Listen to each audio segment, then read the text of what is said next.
안녕하세요. 아임더 그루입니다. 오늘도 지난 시간과 마찬가지로 계속해서 세상에 존재하는 존재들의 인정에 대한 확장 시간이 되겠는데요. 그 중에서 세상에 대한 이해를 깨닫기 위해 반드시 알아야 하는 이분법을 인정하고 포용하고 사랑할 수 있는 긍정적인 사고를 해보도록 하겠습니다. 단어의 피상적인 해석이 아닌 그 안에 담긴 본질을 찾아 숨어있는 답에 접근하도록 하겠습니다. 복잡하고 다양한 이 세상을 쉽게 이해하기 위해서는 우선 특징이 가장 반대되고 대조되는 것들을 크게 이분법적으로 구분지은 다음 서서히 안으로 좁혀 들어가면서 어지러운 세상의 맥을 안내해 드리도록 하겠습니다. 이분법. 이분법이라고 하는 것은 흑백 논리를 통해 어떠한 상황을 양강의 구도에서 선택지를 단 2개만을 놓고 편중적으로 규정짓는 것입니다. 엄청나죠?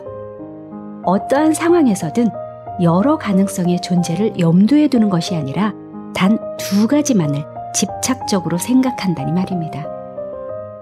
우리가 사는 세상을 자세히 들여다보면 서로 마주하는 순간 큰 싸움이 벌어질 것이라 예상되는 것들이 많은데요. 정반대의 성질 혹은 양극의 그 무언가끼리 서로 만나게 되면 무시무시한 느낌이 드는 존재들. 예를 들어 선과 악, 음과 양, 흑과 백, 삶과 죽음, 진짜와 가짜, 암과 모름, 오름과 그름, 낮과 밤, 천국과 지옥 등이 그것입니다. 너는 왜 그렇게 극단적이야? 흔히 들어보는 이 문장을 달리 풀어보면 넌 왜 그렇게 이분법적으로 생각해? 라는 말이 되겠습니다. 이 복잡한 세상을 규명하는 데 있어 단 2가지만의 선택지를 고려하는 이분법은 알다가도 모를 세상의 이해를 파악하기 위해 우리가 반드시 알아야 하는 개념입니다. 우리가 자신의 전반적인 인생 목표를 작성할 때 왜 그런 거 있죠?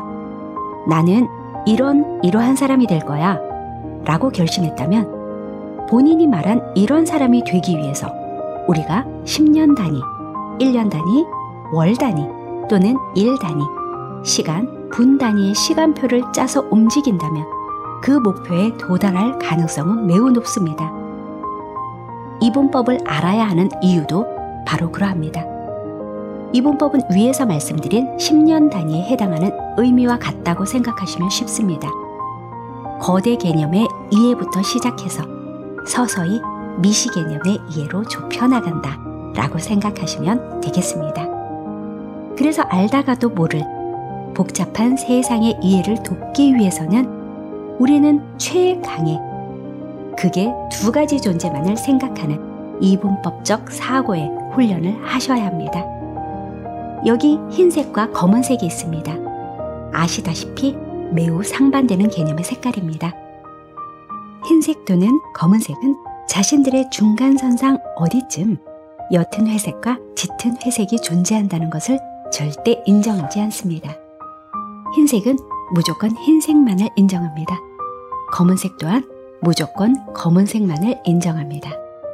무조건적으로 온통 흰색인 거고 또는 온통 검은색으로 뒤덮여 있는 세상 외에는 없습니다. 정말 끝판왕들이죠. 이번에는 삶과 죽음의 입장에서 그것들이 각각 판단하는 관점을 이분법적으로 생각해 보도록 하겠습니다. 우리 인간은 자연의 섭리를 통해 삶을 맞이하게 됩니다. 또한 시간이 지남에 따라 동시에 죽음을 맞이하는 중이기도 합니다. 그리고 생을 마감하는 죽음에 다다르게 되겠지요. 하지만 이분법적인 측면에서 삶의 입장을 대변해드리면 위에서 말씀드린 흑과 백의 입장처럼 옅은 회색과 짙은 회색의 존재를 인정하지 않는 것과 같습니다. 삶의 입장에서 중간 과정인 죽음으로 가는 중이다 라는 것을 절대 인정하지 않습니다. 삶은 살아있다 라는 것만 인정합니다. 언젠간 소멸한다는 자체를 모르니 죽음을 생각하지 못한다는 것이고 혼잡한 이 세상을 그려내라 한다면 예쁜 꽃과 구름만이 있는 세상만을 상상할지도 모릅니다. 그런데 여러분이 삶을 살아가다 보면 이 세상이 그저 꽃과 구름만 존재하는 세상이던가요? 그것이 아님에도 불구하고 삶은 찬란한 탄생 자체만을 존재시킵니다. 그것도 아주 편중적인 자세로요. 죽음 입장에서는 모든 것의 끝은 소멸이므로 그냥 깡그리 없어짐을 의미합니다.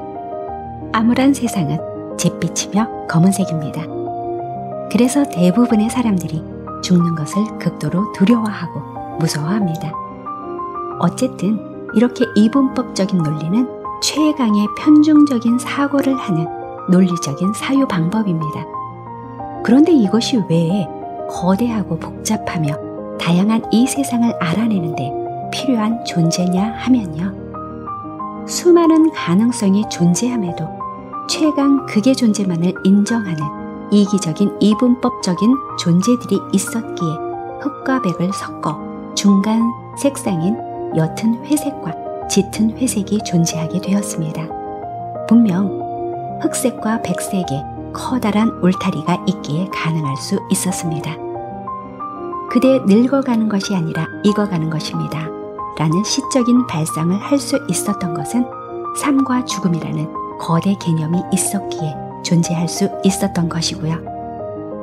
다양함을 인정해야 해 라는 말을 할 수 있었던 것은 옳고 그름이라는 존재들이 크게 굳건히 자리 잡아 주었기에 양쪽 모두 인정해보자 라고 존재시킬 수 있었던 거거든요.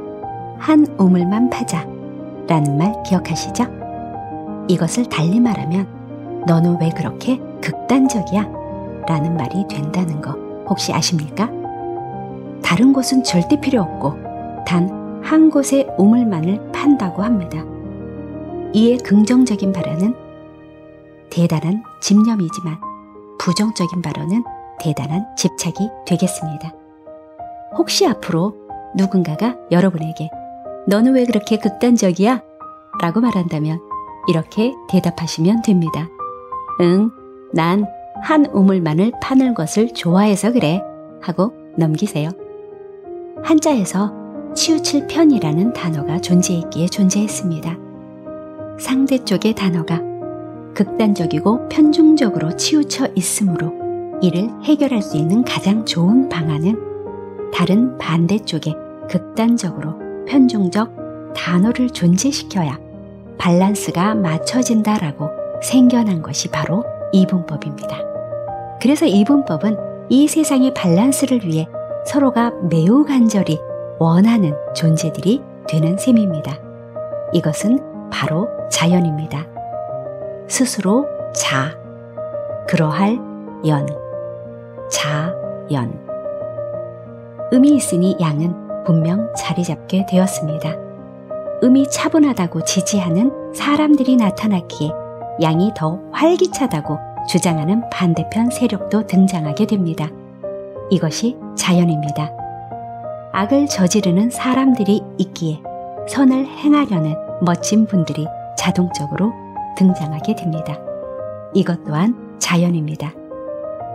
백색의 순결함이 하늘거리며 아름다웠기에 지나치게 가벼워지지 않도록 흑색의 어두움이 자연스레 등장하게 된 것입니다. 이 얼마나 신성한 우주의 섭리입니까? 저는 이것을 성스러운 이분법이라고 부릅니다. 오늘은 이렇게 우리가 극단적으로 나눠 서로 배척하고 등을 돌리는 이분법에 대한 존재를 인정하는 훈련을 해보았습니다. 다음 시간에는 양극단을 오가며 세상을 조율하고 있는 아름다운 중용에 대해 알아보도록 하겠습니다. 오늘도 진심 감사드립니다. 감사합니다. 사랑합니다. 인정했으니 사랑하세요. 오늘도 감사 인사하세요.